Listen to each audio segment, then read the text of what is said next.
우리 인생이 살아갈 때 마지막은 늘 중요합니다. 그날의 마지막 시간, 그 주의 마지막 날, 그 달의 마지막 날, 그 해의 마지막 날, 세상 마지막 날은 특별한 의미가 있기 때문에 중요합니다.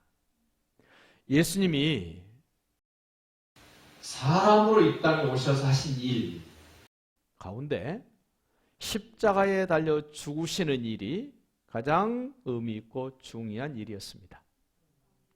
예수님이 부활하신 후에 이 땅에서 마지막으로 복음서에서 하시는 말씀, 오늘 마태복음 28장 16절로 20절에 기록된 말씀입니다.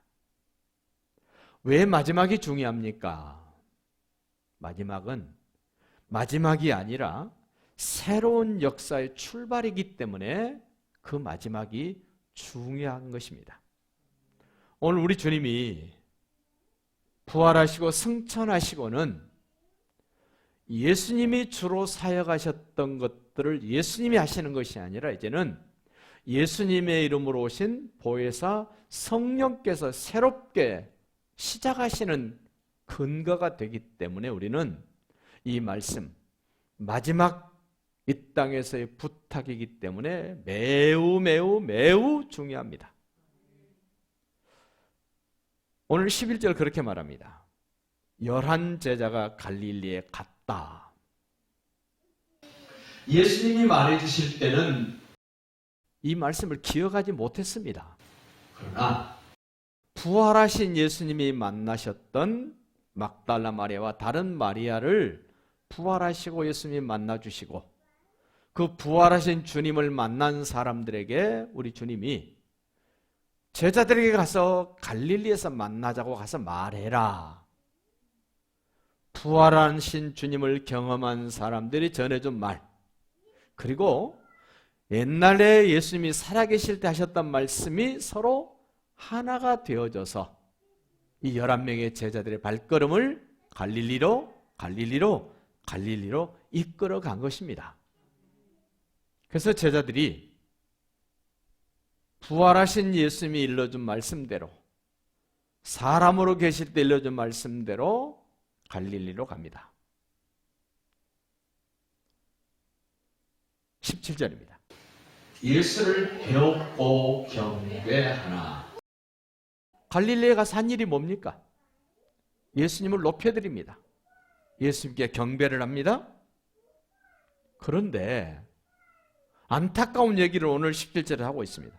아직도 의심하는 사람들이 있더라. 여기 아직도 의심하는 사람들이 누굽니까? 11명의 제자 가운데도 아직도 의심하는 사람이 있다는 겁니다. 세상 사람이 의심한 게 아닙니다. 다른 어떤 사람이 의심하는 것이 아니라 예수님의 11명의 제자 가운데 지금도 아직도 의심하는 사람들이 있다. 왜 그러겠습니까? 부활하신 주님을 만났고 부활한 사람들의 말도 들었고 다 했음에도 불구하고 의심합니다. 확신이 없습니다. 이만큼 부활이라는 사실이, 부활이라는 내용이 믿어지기 쉽지 않는 일입니다. 상상해서 믿어지거나 명상해서 믿어지거나 묵상해서 믿어지거나 그냥 가상적으로 믿어지는 사건이 아니라 이거는 확인되지 않으면 믿을 수 없는 일, 부활 사건입니다. 다른 거는 꾸며서 흉내라도 낼 수 있습니다. 그런데 부활하신 주님은 생생한 증거거리가 없으면 믿어지지 않고 믿을 수 없다는 겁니다. 예수님께 경배는 드리면서도 아직도 의심하는 사람들이 있다. 의심하는 사람이 한두 사람이 아닙니다. 의심하는 사람들이 있다. 11명 가운데 의심하는 사람들이 있었다는 겁니다.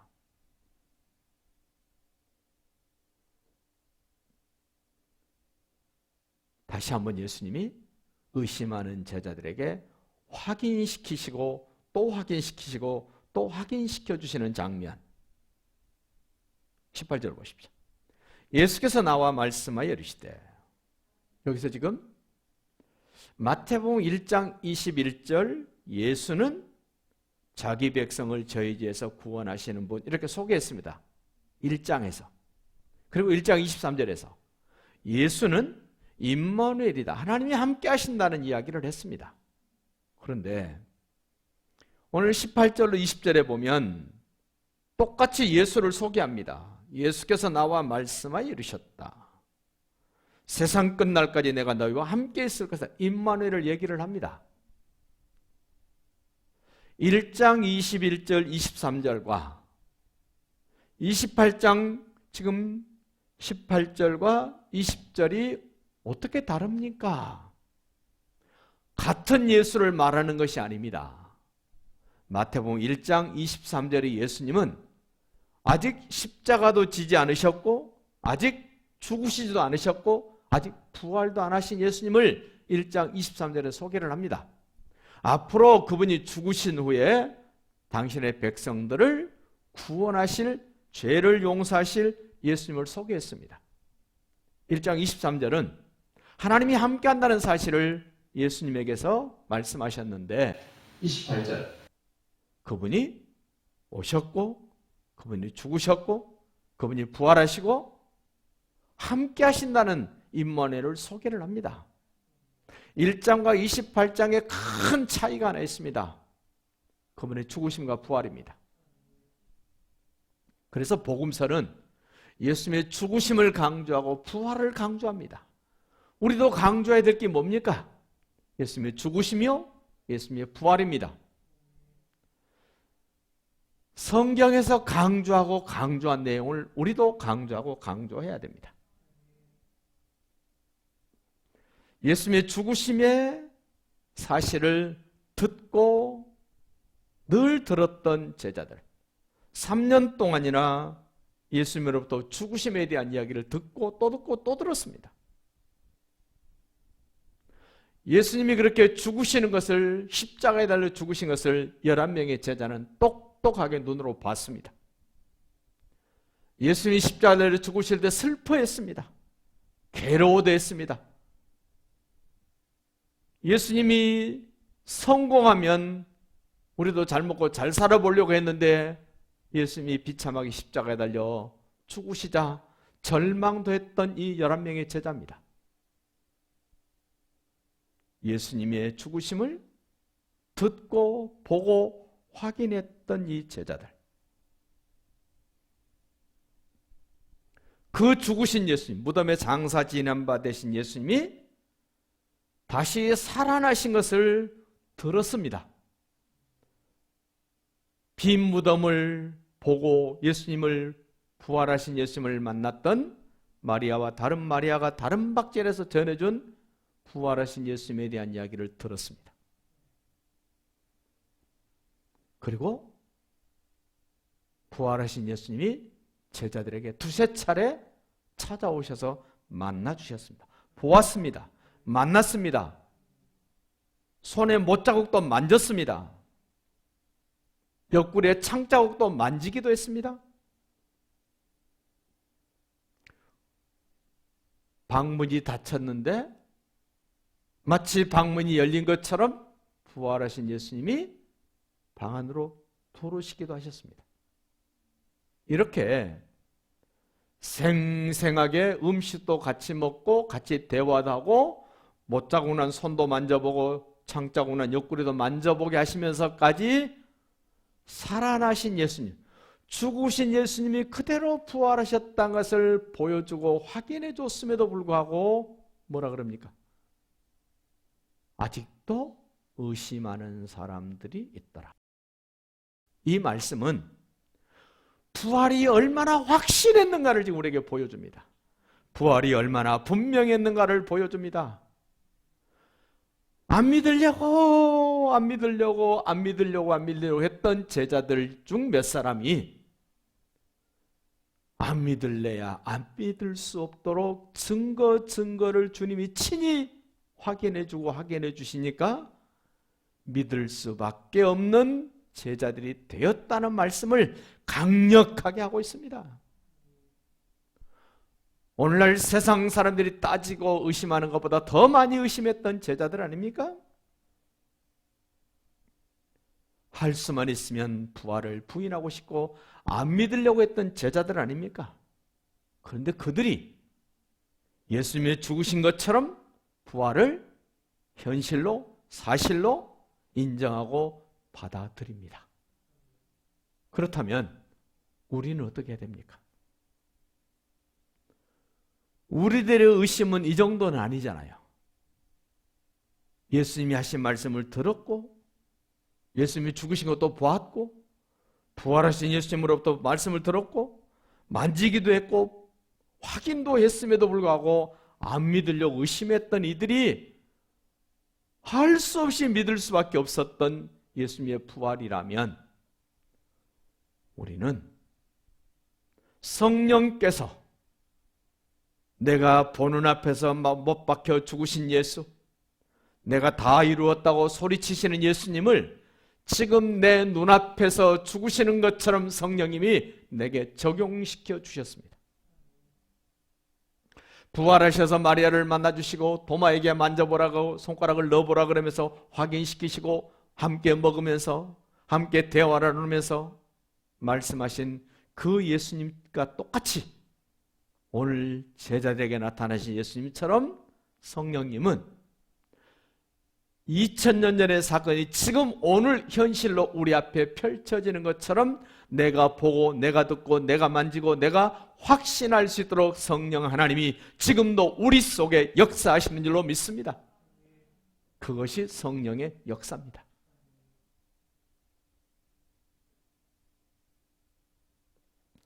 갈릴리에서 만나자. 살아계실 때 하신 말씀대로 갈릴리에서 만나십니다. 우리 주님은 한 말씀 한 말씀을 허투루 하시는 분이 아닙니다. 그 말씀을 이루시기 위하여 목숨을 겁니다. 그 말씀을 이루시기 위하여 천지 만물을 다 동원하십니다. 그 말씀을 이루기 위하여 하나님의 신실하심을 우리에게 확인시켜 줍니다. 예수님, 부활하신 예수님을 다시 만났습니다. 그러나 아직도 의심하는 사람이 있습니다. 제자였습니다. 의심하는 그들에는 주님의 일을 올곧게, 담대하게, 확신 있게 할 수 없기 때문에 우리 주님이 또 확인해 줍니다. 예수께서 나와 말씀하여 이르시되 누구 앞에 나오셨습니까? 부활을 의심하는 사람 앞에 살아계실 때 말씀하신 것처럼 예수님이 당당하게 서셔서 의심하는 제자들 앞에서 오늘 이 말씀을 하십니다. 하늘과 땅의 모든 권세를 내게 주셨다. 누가 주셨습니까? 하나님 아버지가 주셨습니다. 왜 주셨습니까? 예수의 죽으심과 부활을 믿는 사람들에게 하늘과 땅의 모든 권세를 주시려고 하나님 아버지로부터 예수님이 받았습니다. 예수님의 죽으심과 부활이 믿어진 저와 여러분에게도 하늘과 땅의 모든 권세를 예수님이 위임해 주신 줄로 믿으셔야 됩니다. 이럴 때 믿음이 필요합니다. 그렇구나. 인정합시다. 받아들입시다. 고백합시다. 예수님이 가지고 계신 하늘과 땅의 모든 권세를 예수님의 살아나시고 예수님의 죽으심을 전해야 될 나에게도 동일하게 그 능력, 그 권세 주셨음을 나는 확신합니다. 그 확신을 가진 사람들에게 우리 주님이 마지막으로 부탁을 합니다. 그러므로 결론이죠.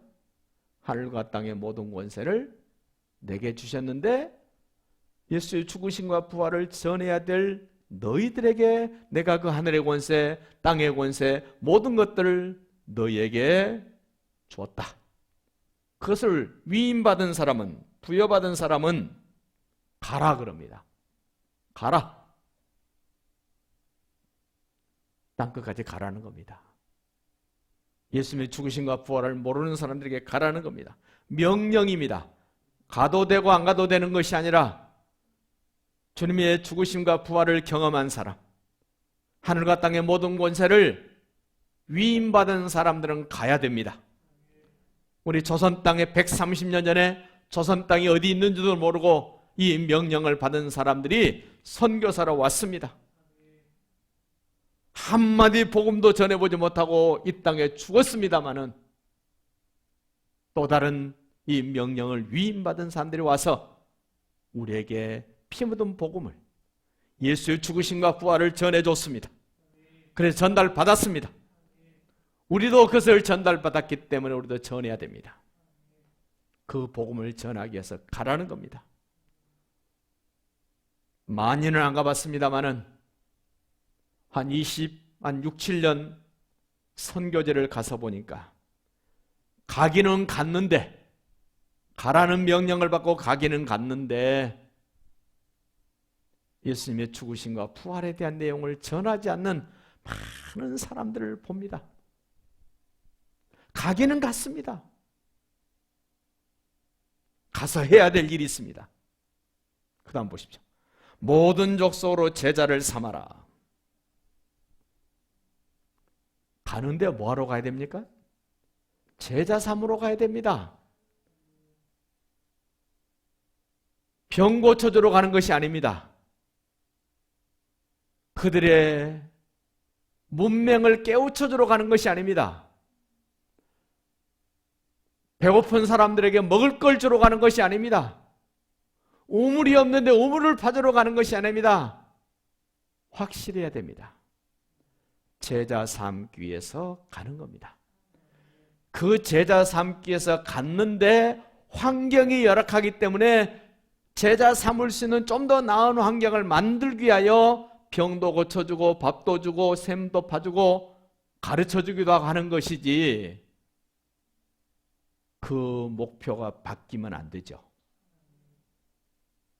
그런데 가서 보니까 대부분 바뀌어버렸어요. 아프리카에 선교를 가셨던 어떤 선교사님이 옷 나눠주고 약 나눠주고 쌀 나눠주고 이런 걸 하다가 18년을 했답니다. 너무 힘들어서 자꾸만 병 고쳐달라고 그러고 약 달라고 그러고 밥 달라고 그러고 하니까 너무 지쳐가지고 돌아왔답니다. 시로 한국에. 자기를 아껴주고 늘 사랑해줬던 선배 목사님에게 찾아가서 그랬답니다. 목사님, 선교제 안 가고 싶습니다. 왜 그러냐 그랬더니 사람들이 변화되지는 않고 약 달라, 밥 달라, 돈 달라, 뭐 별의별 걸 달라라고 밤낮 가리지 않고 오더랍니다.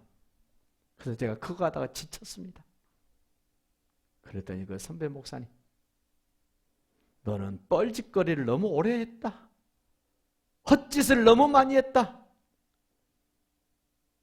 이번에 돌아가서는 쌀 주지 마라, 약 주지 마라, 옷 주지 마라.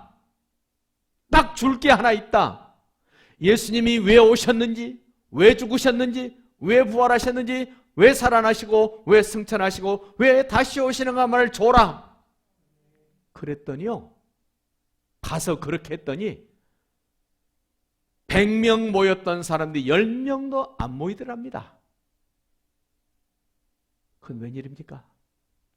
쌀을 안 주고 옷도 안 주고 돈도 안 주고 먹을 것도 안 주고 선물도 안 줬는데 그들이 변화되고 변화되고 변화되기 시작하더랍니다. 왜 선교제에 가야 합니까? 가서 무엇을 해야 됩니까?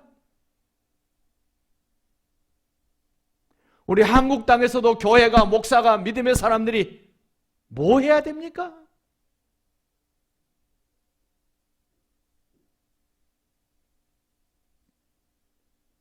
세 번째 명령을 합니다. 세례를 줘라. 확실하게 예수님 안에서 너는 죽었다. 이제 예수님과 연합해서 너는 예수님 안에서 새로운 생명으로 다시 출생했다. 이거 가르쳐 주라는 겁니다. 그러면서 말합니다. 20절. 네 번째 명령을 합니다. 가르쳐 줘라. 여러분, 짐승과 사람의 크나큰 차이가 하나 있습니다. 짐승은 교육이 안 됩니다. 그러나 사람은 교육을 받아야 됩니다. 교육을 받지 않으면 변화되지 않습니다. 미개인들에게 교육이 없기 때문에 그렇게 살았지 않습니까? 근데 그들에게 교육을 했더니 바뀝니다. 바뀝니다. 놀랍게 바뀝니다. 가르쳐 줄 뿐만 아니라 마지막 명령입니다. 지키게 하라. 목사가 여러분에게 전달해 줄 때 이런 것이 있으니 알고나 있으라고 전해주는 게 아닙니다. 힘들고 어렵고 손해가 나고 고통스러울지라도 그대로 지키라고 전해드리는 겁니다. 그렇게 하면 내가 다시 올 때까지 너희를 고아와 가부처럼 버려두지 아니하시고 내가 항상 너희와 함께 있을 것이다. 가는 사람에게 하나님이 함께 하십니다. 제자 삼는 사람들에게 함께 하십니다. 세례를 주는 자에게 함께 합니다. 가르치는 자에게 함께 합니다. 지키는 사람들에게 함께 합니다. 우리 주님의 마지막 부탁 우리가 받았습니다. 우리가 마지막 부탁하신 말씀대로 이제는 행동해야 합니다. 실천해야 합니다. 우리 다 같이 힘을 내서 실천해 봅시다. 하나님이 함께 하실 것입니다. 반드시 증거를 주실 줄로 확신합니다.